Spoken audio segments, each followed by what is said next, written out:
जब चित्त में विकृति रहती है तो कि मनुष्य में दिव्यता तभी आती है जब वो पार हो जाता है। जब उसका चित्त हर जगह में उलझा रहता है तो उसके चित्त में विकृति आती है। समझ लीजिए कि जैसे कोई ये आपने देखे होंगे बहुत से पेड़ों में से ऐसे जिसको टेंड्रिल्स कहते हैं वो निकलते हैं, खासकर जो कि चढ़ने वाले ये होती हैं बेलें, उनमें से ऐसे निकल कर तो इसको पकड़ लेती, फिर उसको पकड़ लेती, फिर उसको पकड़ लेती है, तब वो बेचारी धीरे धीरे धीरे धीरे ऊपर चढ़ती है। उसी तरह से जो मानव पार नहीं हुआ रहता है वो भी कभी इसको पकड़ता है, इसको पकड़ता है, इसको पकड़ता है, इस तरह से वो अपने को खड़ा करता है किसी तरह से। कभी तो सोचता है कि अरे मेरे पास पोजीशन नहीं है तो मैं दुनिया में कैसे चलूँगा, अरे मेरे पास पैसा नहीं है तो मैं दुनिया में कैसे चलूँगा, अरे मेरे पास ये नहीं तो मैं दुनिया में कैसे चलूँगा। लेकिन जो पेड़ अपनी तना पे खड़ा हो जाता है वो स्वतंत्रता में अलग होता है। लेकिन यही बात आपके साथ भी हो रही, आप अपनी तना पे खड़े हैं ही, लेकिन भय के कारण आप अपने अंदर से टेंटिकल निकाल करके, टेंडल्स निकाल करके इसको पकड़ रहे हैं, इसको पकड़ रहे हैं, इसको पकड़। जैसे आपको पता आप तना पे खड़े हैं, ये आपको दूसरी बात है। पहली तो ये कि चित्त का निरोध नहीं करने, इसको रोकने का नहीं, चित्त कहीं उलझेगा ही नहीं। आप कोशिश करें तो चित्त कभी उलझेगा नहीं। एक डीप मेडिटेशन में आप प्रयत्न करें, कोई सा भी बड़ा सा प्रश्न आ जाए आप उसकी ओर देखें और देखते साथ आपको आश्चर्य होगा कि चित्त कहाँ जाता है और लौट आता है, चित्त कहीं उलझ नहीं। फिर आप ये सोचें कि समझ लीजिए कोई बड़ी भारी दुखद घटना हो तो आप ये सोचें कि यहाँ दुखद घटना हुई, लेकिन संसार तो वैसे ही चल रहा है। दुख और सुख जो है वो एक हमारा दिमागी जमा खर्च। ऐसी कौन सी बात हो गई है जो हमें बड़ा दुखी बनाती है या हमें बड़ा सुखी बनाती है, या ऐसी कौन सी चीज़ है या किसी आदमी से हम नफरत करें और किसी से ऐसी कोई भी बात नहीं है जिसमें ये होना चाहिए। धीरे धीरे आपका चित्त का बढ़ना बहुत जोरों में प्रसारित होने लग जाता है और उसके बाद चित्त जब बिल्कुल सबल हो जाता है, बिल्कुल पूरी तरह से सबल हो जाता है, तब फिर जिसको कि हम लोग देखते हैं, उन्होंने भी देखा कि आपके हाथ वाथ जलते हैं, किसी को हाथ लगाने से हाथ जलते हैं, किसी को कुछ करने से पकड़ जाता है। शुरू में ऐसा होगा और उससे दूर रहना चाहिए, जहाँ तक हो सके एकदम आग भट्टी में मत डालिए।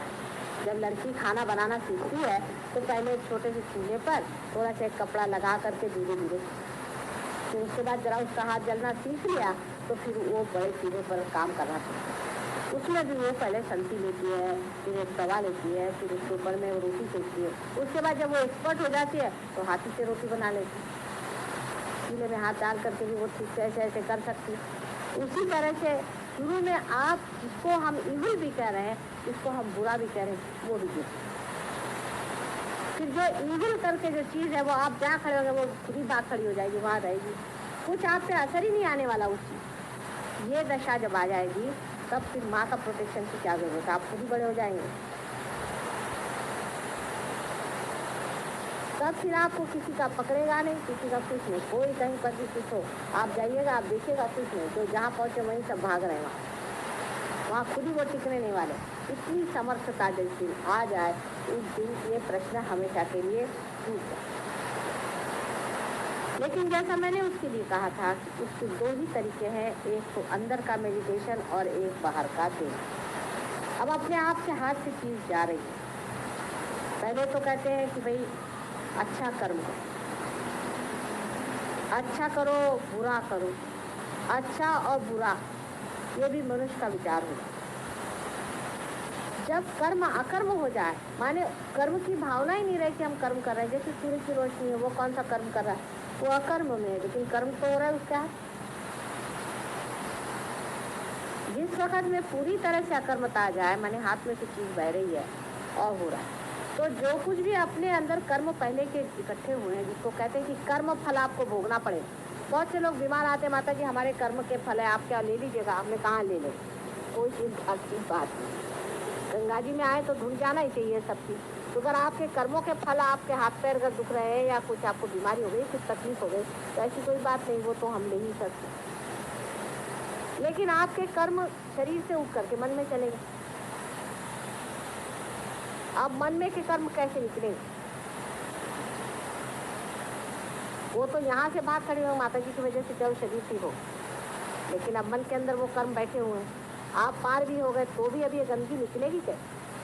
इसलिए यही कर्म जब आप करते रहेंगे तो अकर्म में ये सब बह जाए, और जितना आप इस जन्म में कर डालेंगे उतना ही कर्म खत्म हो जाएगा।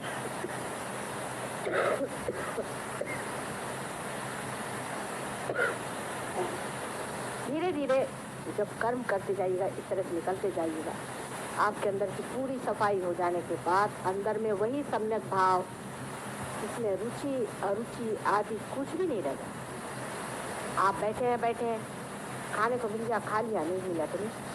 कोई भी आप काम करें, आप एग्जीक्यूटिव हैं, आप कुछ भी दुनिया भर की चीज़ है, आप अपना उसी का काम कर रहे हैं जो परमात्मा का। आप खुद का कोई काम नहीं कर रहे, उसी का काम आपके हाथ से हो रहा है और आपको पता नहीं चला। जैसे सूर्य है वो अपनी रोशनी दे रहा है, चंद्रमा जो है वो सूर्य की रोशनी अपने अंदर लौटा रहा है, ये समुद्र है इसको ये चढ़ रहे हैं, उतर रहे हैं, अपने अंदर से बादल भेज रहे हैं, इनके सब कर्म हो रहे हैं, लेकिन कोई भी ये नहीं सोचता है कि हम कुछ कर रहे हैं। पेड़ हैं, पेड़ों में से फल निकलते हैं, फलों में से बीज निकलते हैं, फिर उसमें से पेड़ निकलते हैं, कितनी बड़े कार्य में लोग तो लगे, लेकिन इनको किसी को लगता नहीं कि हम कुछ कर, सब आराम से चला हुआ। सिर्फ मनुष्य में ही प्रश्न हो गया है, वो लोग तो सब हारमोनी में है, हम लोगों में प्रश्न हो गया है, क्योंकि मनुष्य के अंदर परमात्मा ने ही खास कर अहंकार का वरदान दिया कि जिससे हम उसे जाने, लेकिन अहंकार को मारने से मरता नहीं, ये हम लोगों ने देखा हो। इसलिए वो अपने आप जैसा छूट जाए वही तरीका सहयोग का है, और वो अपने आप छूट जाता है, वो भी आपने देखा। लेकिन करना क्या चाहिए कि अपने हाथ से जितना भी कर्म हो सके करें, और दूसरा है डीप मेडिटेशन में आप, जब तक आपकी वो दशा नहीं आ जाती जहाँ कुछ बुराई और अच्छाई नहीं रहती। आपने मुझे देखा, मैं कहीं भी जाती हूँ, मुझे ना तो कोई नेगेटिविटी पकड़ती है, ना मुझे कोई भूत पकड़ता है, ना मेरी उंगली पकड़ती, ना हाथ पकड़ती, हर समय वैसा ही प्रवाह रहता है। अगर आप लोगों को अगर मेरे सर से कुछ गर्मी लगे, इसका मतलब है आप ही के अंदर कुछ न कोई दोष आ गया। ये इसका सामने आपके सामने उदाहरण है, मैं भी आप जैसी ही हूँ ना, लेकिन आपके सामने उदाहरण। इसी तरह से जब आप ही हो जाएंगे कि जिसमें ना तो कोई शैतान रह जाएगा, ना कोई बुरा रह जाएगा, जो आपके सामने आएगा वो आपके प्यार में घुलना ही चाहिए, और नहीं घुले तो वो भाग जाए, ऐसी चीज दिन दशा आएगी, उस दिन फिर आपको इस प्रोटेक्शन की जरूरत नहीं रहेगी। और प्रोटेक्शन के बहुत सारे तरीके आप ही लोगों ने ढूंढ के निकाले, उसमें से कुछ तरीके जो हैं आप चाहे तो ये लोग बता सकते हैं आपको, कोई यूज़ करके जो ये लोग इस्तेमाल करते हैं, या आप इनसे पूछ सकते हैं। जैसे फ़ोटो कर लेना, पैर से निकालना, पानी से निकालना, अपने ही को अपना बंधन डालना आदि, नाम डिफरेंट नाम लेना वगैरह वगैरह, बहुत सारे सब कुछ प्रकार हैं। उसके मामले में आप चाहें तो इन लोगों से अगर बात करें तो ये लोग सब बता सकते हैं। लेकिन रियलाइज आदमी को ध्यान में आते वक्त पहले बैठ करके देखना चाहिए कि माता जी से जो आ रहा है उसमें कहीं हमारी कोई पकड़ है, हमें वाइब्रेशन आ रहे हैं। अगर वाइब्रेशन रुक गए तो उसको निकालना चाहिए। उसको कैसे निकालना चाहिए, क्या करना चाहिए, शरद भी बता सकते हैं, लोग बता सकते हैं किस तरह से बंद हुए वाइब्रेशन निकाल सकते हैं। अगर हाथ में थोड़ी सी जलन है तो उसको फूंक के कैसे निकालना चाहिए, उसको उस वक्त फूंक करके निकाल दीजिए, नाम ले लीजिए, फूंकने से निकल जाएगा, एकदम ऐसा निकल जाएगा कि आपको लगेगा ही नहीं कि वहाँ पकड़ते हैं, एटमॉस्फेयर में है, हर जगह है, आप पकड़। अभी आपकी दशा वैसी जैसे छोटी सी लड़की खाना बनाना सीखे, फिर आप जब इस शास्त्र में निपुण हो जाएंगे तभी आप असली योगी हो गए, क्योंकि कुशलता पूरी आ रही तो परफेक्ट नॉलेज आ जाता है।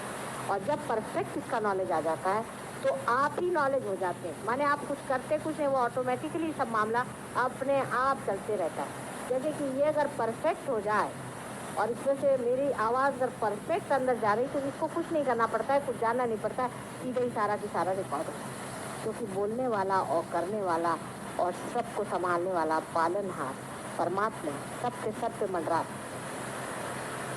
रियलाइज लोगों को एक बात और भी पता होगी, ये भी बहुत ज़रूरी बात है जिसको जान लेने से आपको एक तरह की निर्भरता आ सकती है। हर एक रियलाइज आदमी के ऊपर में देवता मंडराते, जैसे किसी भी कहते हैं दुष्ट आदमी के ऊपर में भूत मंडराते हैं, वैसे ही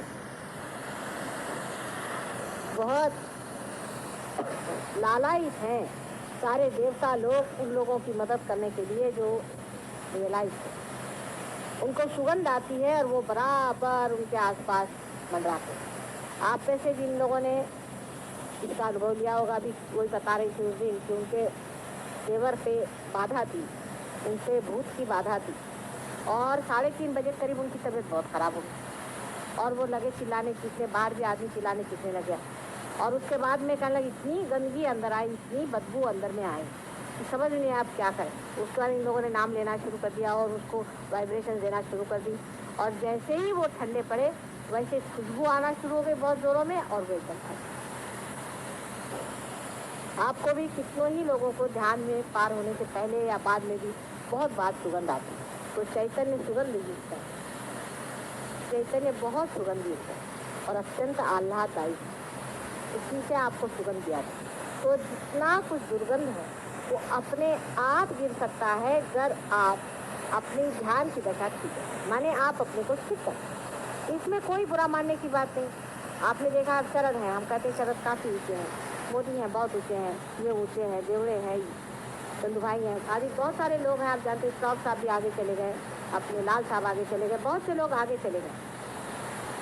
मैंने उनके नाम लो तो मेरे ख्याल से कि अधिकतर सभी लोग आगे चले गए और तो भी सब लोग पकड़ते ही हैं थोड़ा बहुत, किस चीज़ का नाम लो, सभी लोग थोड़ा थोड़ा पकड़ लेते हैं।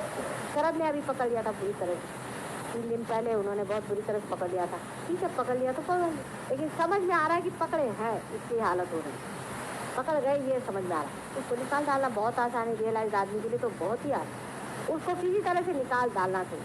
वो कैसे निकालना चाहिए, क्या करना चाहिए, उसकी क्या क्या विधियाँ हैं, ये लोग सब जानते हैं और अपने ऊपर एक्सपेरिमेंट तरह तरह।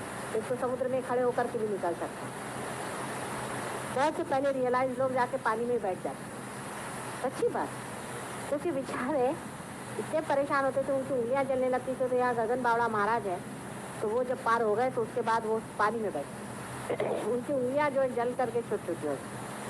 उनमें क्यूरेटिव पावर तो आ गए थे, लेकिन उनको ये नहीं मालूम कि उनकी उंगलियाँ क्यों जल जल के छोटी हो गई। उनकी उंगलियाँ जल जल के इसलिए छोटी हो गई क्योंकि आप जानते हैं आपके भी हाथ जलते रहते हैं। अब बेचारों को पता ही नहीं था, मुंबई शहर में वो अब आते ही नहीं आते, क्योंकि मुंबई शहर में इतने हाथ जलते हैं उनके हाथ बहुत ज़्यादा जलते हैं। अब उनको पता नहीं था कि किस तरह से इसको ठीक करो, तो बेचारे जा करके वहाँ बैठ गए, विशाल गढ़ा रहे, हाँ वहाँ जाके बैठ गए और वो पानी में बैठे रहते हैं। क्योंकि अब आपको तो कोई बताने वाला, कोई जानकार समझाने वाला है कि हाथ जल रहे, कोई हद नहीं, इस तरह से निकाल डालो, अपने हाथ बचे।